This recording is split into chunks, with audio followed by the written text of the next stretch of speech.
Hello guys, welcome back. आज के इस वीडियो में हम बात करने वाले हैं अपनी आत्मा के ऊपर कि आत्मा क्या है, कहाँ है, कैसे है और क्यों है। ठीक है, तो फर्स्ट ऑफ ऑल ये समझ लेते हैं आत्मा है क्या। आत्मा एक एनर्जी है जो कि फॉर्म में, किसी की फॉर्म में नहीं है, बिल्कुल शून्य है, कुछ भी नहीं है, शांत है। मतलब कोई इंसान होता है, जैसे ये कोई भी चीज़ है, ये पेन है, ये पेन किसी न किसी चीज़ से बना है, पार्टिकल से बना है। ठीक है, हवा है, हवा में बहुत सारे पार्टिकल्स हैं। कोई भी चीज़ है दुनिया में, सब में कुछ ना कुछ होता है। मतलब कुछ ना कुछ तो होता है, एटम, इलेक्ट्रॉन, इलेक्ट्रॉन तो होते हैं।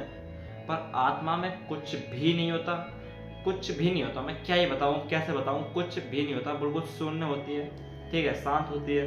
उसमें ना कोई आवाज़ है, ना कुछ उसकी कोई परफेक्ट हाइट है, ना वेट है, ना शेप है, कुछ भी नहीं है। मतलब हम कह सकते हैं कि हमारे बगल में ये आत्मा है, हमारे अंदर आत्मा है, या हम कहीं भी चीज़ आत्मा बोल सकते हैं। मतलब ऐसा नहीं है कि ऐसी कोई सी स्पेस जगह है जहाँ कोई आत्मा ना पाई जाती हो, ऐसा कोई सी भी जगह नहीं है, पहले बता दूं, क्योंकि आत्मा हर जगह है। ठीक है, और कुछ लोग मानते हैं कि हमारे शरीर को आत्मा चला रही है। अच्छा जी, हमारे शरीर को आत्मा चला रही है, वाह। ये बताइए कि हमारे शरीर में दिल बंद है, मतलब दिल धड़कना बंद कर दिया है, और हमारे शरीर में आत्मा है, क्या हमारा शरीर चल जाएगा क्या? चल जाएगा क्या? नहीं चलेगा ना। दिल धड़कना बंद, बस इंसान खत्म।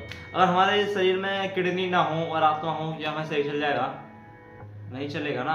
तो मैं बताना चाहता हूँ ना कि आत्मा होने से ना होने से फर्क नहीं पड़ता। ठीक है, आत्मा हर जगह, ऐसा हो ही नहीं सकता कि शरीर के अंदर नहीं है। अगर शरीर के अंदर नहीं भी है ना, तो हमारा शरीर आत्मा नहीं चलाती, हमारा शरीर चलाता है बायोलॉजिकल प्रोसेस। जो हमारे अंदर इतने सारे सिस्टम होते हैं, skeletal system, muscle system, reproduction system, बहुत सारे सिस्टम होते हैं ना, वही सब चलाता है हमारे शरीर को। ठीक है, हम समझते हैं कि आत्मा कहाँ है, कैसे समझा है इस आत्मा को, आत्मा क्या बाला है ये। यह आत्मा जैसे एक टाइप से है, एक टब में पानी है, और जो टब है ना वो पूरा यूनिवर्स है, और जो पानी है वो हमारा क्या है, हमारी आत्मा है। उस टब के अंदर मैंने डाला एक गिलास, ठीक है, गिलास डाल दिया। अब जो गिलास है वो इंसान है, गिलास के अंदर भी पानी है, टब के बाहर भी पानी है, हर जगह पानी है। ठीक है, तो यही है आत्मा। गिलास एक इंसान है, गिलास के अंदर भी आत्मा है, उसके बाहर भी आत्मा है, चारों तरफ आत्मा है, यूनिवर्स में आत्मा, पृथ्वी में आत्मा। मतलब कहीं भी ऐसी जगह नहीं है जहाँ आत्मा हो ना हो, क्योंकि आत्मा वहाँ है जहाँ शून्य व्याप्त है। शून्य हर जगह व्याप्त है। एक बार शांत होके तो देखिए, इतनी शांति हो जाएगी। ये बताइए शून्य कहाँ व्याप्त नहीं है? ऐसे कोई जगह है? सूरज में शून्य व्याप्त नहीं है, कौन कह रहा? हर जगह शून्य व्याप्त है, शांति है। मैं हीट की बात नहीं कर रहा, मैं किसी मैटर की बात नहीं कर रहा, किसी टेम्परेचर की बात नहीं कर रहा, मैं शून्य की कह रहा हूँ। शून्य मतलब, शून्य का मतलब समझ आओ, एकदम शांति, अतीत, मतलब कुछ भी नहीं है और सब कुछ है। जैसे मैं बिल्कुल शांत हो गया, अब बिल्कुल शांति है, तो इसका मतलब ये नहीं है कि मैं यहाँ से चला गया, ऐसा तो नहीं है। और शांति भी है, क्यों? क्योंकि यहाँ शून्य व्याप्त है। ठीक है, आज कोई जानता है कि शून्य मतलब हर जगह व्याप्त होता है, जहाँ शून्य होता है वहाँ आत्मा होती है। शून्य और आत्मा और ये सब चीज एक है। ओम, शून्य, आत्मा, और ये बौद्ध, हर जगह बुद्ध है, ऐसे सब बोलते हैं जो भी जाति के हिसाब से। ठीक है, अल्लाह हर जगह है, ये अल्लाह भी आत्मा है। मतलब हर चीज जिसे हम मानते हैं कि वो हर जगह है, वही आत्मा है। ऐसे मैं बोल सकता हूँ कि मेरी जो आत्मा है या जो भी मेरी चीज है वो दूसरे के अंदर भी है। एक कुत्ते के अंदर भी मैं हूँ, और मेरे अंदर भी एक कुत्ता है। मेरे अंदर कुत्ता ये थोड़ी एक बिहेव नहीं, मैं कह रहा हूँ आत्मा की बात। आत्मा, कुत्ते के अंदर जो एनर्जी है ना, वो मेरे अंदर भी है, बिल्कुल सेम है। 1% भी, 0.001 का भी डिफरेंस नहीं है, बिल्कुल सेम है। अब इसका मतलब ये थोड़ी मैं कुत्ता हो गया। अब उस कुत्ते के अंदर भी है, मेरे अंदर भी है, तो हम दोनों एक हो गए। जैसे कृष्ण भगवान ने बोला है कि मैं सबके अंदर हूँ और सब मेरे अंदर है। तो कृष्ण भगवान का मैंने कहने का मतलब ये थोड़ी ना है कि सब कृष्ण भगवान हो गए। सब कृष्ण भगवान नहीं हुए हैं, उनकी आत्माएं हैं सब। मतलब उस आत्मा से कोई अलग हो नहीं सकता। जैसे टब के अंदर पानी है, पानी के अंदर एक गिलास है, और वही गिलास के, वही टब के अंदर हमने एक कटोरी भी डाल दी, तो कटोरी और गिलास अलग अलग हुए, क्योंकि इंसान है। और एक कोई मतलब एनिमल, एक कटोरी एनिमल हो गई और गिलास एक इंसान हो गया, अलग अलग है। पर उसके अंदर जो पानी भरेगा ना, वो सेम भरेगा, वही पानी होगा जो हमारे टब के अंदर होगा।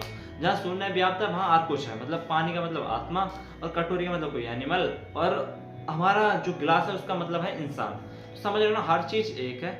आत्मा को हम कैसे एक्सप्रेस कर सकते हैं, मतलब किस चीज में हम माप सकते हैं वगैरह वगैरह, तो मैं बता रहा हूँ ऐसा कुछ भी नहीं है कि हम कहीं भी माप नहीं सकते, हम उसका टेम्परेचर नहीं दे सकते, कुछ भी नहीं है। क्योंकि शून्य को कैसे नापा जाएगा बताइए, जहाँ कुछ है ही नहीं वहाँ कैसे नाप लोगे तुम। इसलिए वो अभी तक किसी को एग्जिस्टेंस नहीं मिला है आत्मा का, और ना ही कभी मिलेगा। और किसी को लगता है कि टेम्परेचर ज़्यादा हो जाता है वहाँ आत्मा होती है, वो आत्मा नहीं होती, वो नेगेटिव एनर्जी होती है। तो मैं बताता हूँ ये भी कुछ है।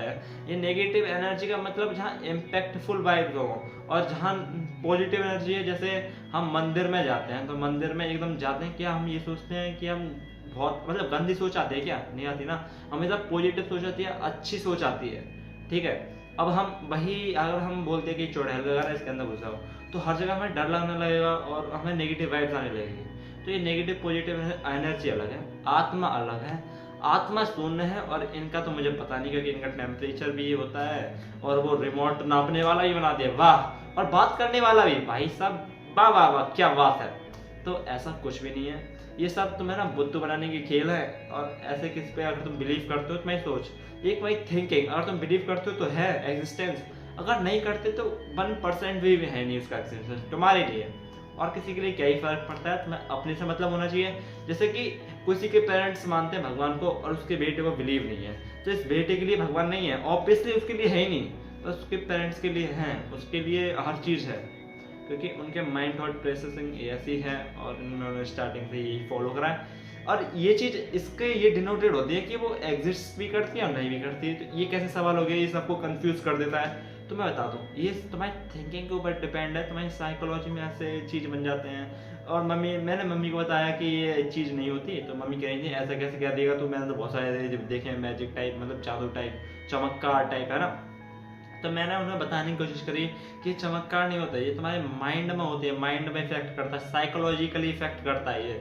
पर वो समझ नहीं पाई। और मैं उनसे ये नहीं कह रहा कि भगवान बुरे हैं या भगवान एकदम पागल से हैं, ऐसा नहीं है। सबके भगवान को सबको रेस्पेक्ट 100,000, मतलब बहुत तगड़ा रेस्पेक्ट, क्योंकि उनको बहुत लोग मानते हैं और मैं उनके बराबर भी नहीं हूँ और ना होना चाहता। मैं क्यों हूँ किसी के बराबर? मैं खुद में एक भगवान, मानो या मत मानो तुम्हारी मर्जी है। मुझे मानोगे तो तुम्हारा अलग साइकोलॉजी इम्पैक्ट पड़ता है, मैं भी डालूंगा, मेरा नाम भी डालेगा साइकोलॉजी इम्पैक्ट। अगर मैं भगवान, अगर तुम मानते हो मेरे मुझको अपने भगवान, नहीं मानते हो कोई बात नहीं, किसी और भगवान को मानो ही मत ना। क्यों? तुम्हारे मानने से फर्क पड़ेगा कि भगवान होना चाहिए नहीं होना चाहिए वो। तो आज की वीडियो बस इतना ही, मिलते हैं किसी और नई वीडियो में नए टॉपिक के साथ। जब तक के लिए जय हिंद, जय भारत।